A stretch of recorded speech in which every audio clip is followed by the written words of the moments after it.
ഈ പേപ്പറിൽ ഒന്നും എഴുതിയിട്ടില്ല. രാമുനെ ഒന്ന് കാണാൻ വേണ്ടിയാ രാജീവിന്റെ മുറിയിലേക്ക് വരാൻ പറഞ്ഞത്. എല്ലാവരുടെയും മുന്നിൽ ചിരിച്ചു കളിച്ച് നടക്കുമ്പോഴും രാമുവിന്റെ ഉള്ളിന്റെ ഉള്ളിൽ വേദനയുണ്ടെന്ന് എനിക്കറിയാം. എന്തിനാ എല്ലാം സഹിക്കുന്നതെന്നും എനിക്കറിയാം.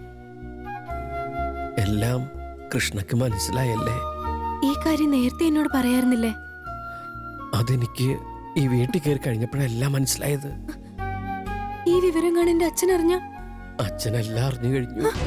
അയ്യോ, എന്നെ കൊന്നുകളയും. അതാണ് ഇപ്പൊ എന്റെ ടെൻഷൻ. എന്റെ അച്ഛനോട് രാജീവ് മുഖേന കാര്യങ്ങൾ തുറന്നു പറഞ്ഞ് മനസ്സിലാക്കാൻ ശ്രമിക്കാം. പക്ഷേ ഉറപ്പില്ല.